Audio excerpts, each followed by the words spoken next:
नमस्कार. आज आपण एका अशा विषयावर बोलणार आहोत जो बहुधा आजकाल प्रत्येक घरातला एक अतिशय कळीचा मुद्दा बनलाय. तो म्हणजे मुलांच्या वागणुकीला योग्य दिशा कशी द्यायची. आज आपण एका अतिशय प्रॅक्टिकल आणि प्रोफेशनल गाईडचा अभ्यास करणार आहोत.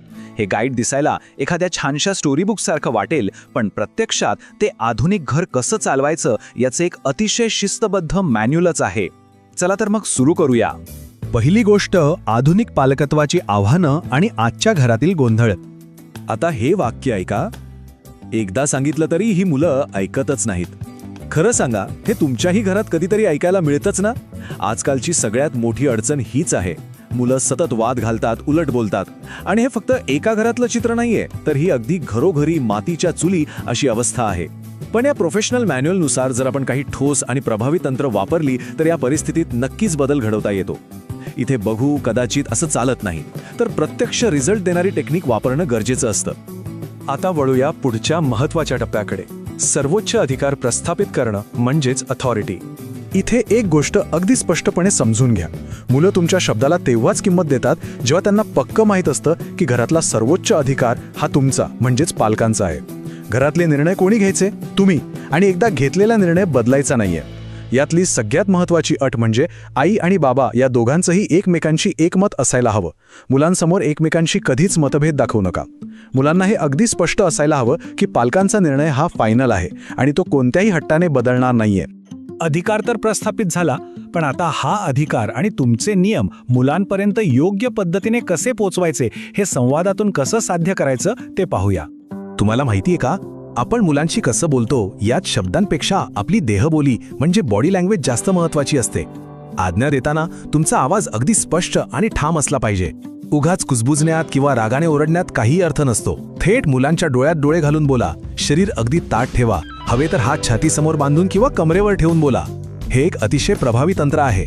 आणि या सगळ्यात महत्त्वाची गोष्ट म्हणजे शांतता. हो, शांतता. एकदा सूचना दिली की ती परत रिपीट करायची नाही. फक्त शांतपणे मुलांकडे पाहत राहायचं. जोपर्यंत ते काम ऐकत नाहीत तोपर्यंत काहीही बोलायचं नाही.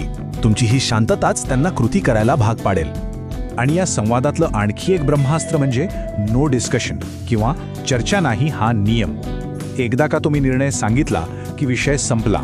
जेव्हा मुलं पण का, मी आत्ता नाही करणार असा युक्तिवाद सुरू करतात, तेव्हा तुमचं एकच उत्तर असायला हवं, मी जे सांगितलंय ते कर, चर्चा संपली.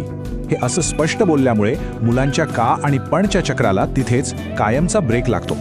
तर नियम आणि संवाद तर झाले. आता वेळ आहे ती प्रत्यक्ष कृतीची आणि अंमलबजावणीची. पहा, घरातील अर्ध्याहून अधिक समस्या या फक्त एका चांगल्या आणि निश्चित दिनक्रमाने सुटू शकतात. उठण्याची, जेवणाची, अभ्यासाची आणि झोपेची वेळ अगदी ठरलेली असली पाहिजे. हे मॅन्युअल सांगतं की जेव्हा मुलांच्या रुटीनमध्ये शिस्त येते तेव्हा घरात आपोआप एक शांतता आणि सुव्यवस्था निर्माण होते. मुलं नैसर्गिकरित्या तुमचं ऐकायला लागतात, कारण त्यांना माहिती असतं की आता पुढे काय करायचंय. वेळापत्रक पक्का असल्यामुळे रोजचे वाद अगदी सहज कमी होतात. आता जेव्हा नियम मोडले जातात तेव्हा काय करायचं? इथे परिणामांची म्हणजे शिक्षेची वेळ खूप महत्त्वाची असते. तुम्ही जर उशिरा शिक्षा दिली तर मुलांना त्यांच्या चुकीचा आणि शिक्षेचा संबंधच लागत नाही. उदाहरणार्थ, जर त्यांनी टीव्ही किंवा मोबाईल जास्त वेळ पाहिला तर तो लगेच पुढच्या 24 तासांसाठी बंद झाला पाहिजे. अभ्यास केला नाही तर लगेच खेळायला जायची परवानगी कॅन्सल. तात्काळ घेतलेल्या या ॲक्शन्समुळेच नियम मुलांच्या डोक्यात कायमचे फिट बसतात. पण जर मुलं उलट बोलली किंवा त्यांनी तुमचा अपमान केला तर या मॅन्युअलनुसार घरातील मोठ्या माणसांचा अपमान करणं ही कधीही खपावून न घेण्याजोगी गोष्ट आहे. यासाठी एक स्पष्ट प्रक्रियेचा वापर करायचा. पहिली पायरी, कडक चेतावणी द्या. दुसरी पायरी, तरीही ऐकलं नाही तर तात्काळ शिक्षा द्या, जसं की काही वेळासाठी एका जागी शांत बसवणं म्हणजे टाइम आउट. आणि तिसरी पायरी, यानंतर ही वागणूक सुधारली नाही तर मोठी शिक्षा, जसं की त्यांचा एखादा आवडता प्लॅन किंवा बाहेर जाणं रद्द करणं. त्यांना हे स्पष्ट कळायलाच हवं की मोठ्यांचा अपमान घरात अजिबात सहन केला जाणार नाही.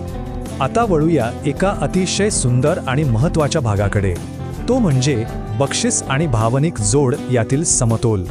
आपण आत्तापर्यंत कडक नियमांबद्दल बोललो, पण केवळ शिक्षा करून घर चालत नाही. तिथे समतोल असणं गरजेचं आहे. सकारात्मक प्रोत्साहन म्हणजेच पॉझिटिव्ह रिइन्फोर्समेंट खूप कमाल करतं. मुलांनी चांगलं ऐकलं की त्यांची मन मोकळी स्तुती करा. अरे वा, आज तू खूप छान ऐकलंस असं नक्की म्हणा. आठवडाभर वागणूक चांगली असेल तर त्यांना एखादं छोटंसं बक्षीस द्या. जसे की आईस्क्रीम किंवा पार्कमध्ये नेणं. तुम्ही त्यांच्या चांगल्या सवयींसाठी एक चार्ट बनवून त्यावर स्टार्स किंवा स्टिकर्स लावू शकता. ही प्रगती मोजण्याची एक अतिशय भारी पद्धत आहे.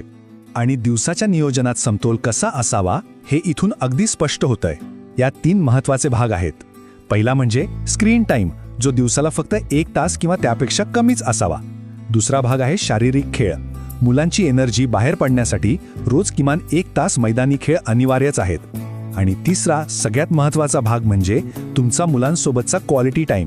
रोज फक्त 10 ते 15 मिनिटं का होईना मुलांसोबत बसा, त्यांच्याशी गप्पा मारा, त्यांच्या अडचणी ऐकून घ्या. कारण मुलं जेव्हा भावनिकदृष्ट्या सुरक्षित आणि प्रेम अनुभवतात तेव्हाच ती मनापासून तुमचं ऐकतात. फक्त एक लक्षात ठेवा, प्रेमाचा वापर त्यांना नियम मोडण्याची सवलत म्हणून कधीही करू देऊ नका. आणि आता आपण पोहोचलो आहोत शेवटच्या पण सर्वात कळीच्या मुद्द्यावर, सातत्य आणि वास्तवाची जाणीव. मित्रांनो, हे सगळे नियम रातोरात जादू केल्यासारखे काम करतील का? तर अजिबात नाही. या सगळ्या प्रवासाला किमान 30 ते 45 दिवसांची बांधिलकी लागते. अगदी पहिल्या दिवशी तुम्हाला मुलांकडून प्रचंड विरोध, रडारड आणि हट्ट बघायला मिळेल. पण तिथेच तुम्हाला खंबीर राहायचं आहे. सलग 30 दिवस जर तुम्ही हे नियम अजिबात न डगमगता लागू केले तर मुलांना त्याची सवय होते. आणि 6 आठवड्यात म्हणजेच साधारण 1.5 महिन्यात तुम्हाला त्यांच्या वागणुकीत 100% सकारात्मक बदल दिसेल. सुरुवातीचा विरोध हा या प्रक्रियेचाच एक भाग आहे, हे आपल्याला स्वीकारावंच लागेल. या सगळ्या चर्चेनंतर शेवटी एक अत्यंत महत्त्वाचा प्रश्न उभा राहतो. घर खऱ्या अर्थाने कोण चालवतं? हे गाईड आपल्याला स्पष्टपणे सांगतं की मुलं नेहमीच आज्ञेत राहतील, पण फक्त तेव्हाच जेव्हा तुम्ही स्वतःला एक मजबूत, सातत्यपूर्ण आणि घरातील अंतिम अथॉरिटी म्हणून सिद्ध कराल. घर चालवण्याची जबाबदारी शेवटी मोठ्यांचीच असते आणि ती पूर्ण क्षमतेने पार पाडणं आपल्याच हातात आहे. मला खात्री आहे की आजच्या या प्रोफेशनल गाईडमधली तत्त्व तुम्हाला नक्कीच फायदेशीर ठरतील. तर मग आजच यावर विचार करायला नक्की सुरुवात करा. वेळ दिल्याबद्दल खूप खूप धन्यवाद.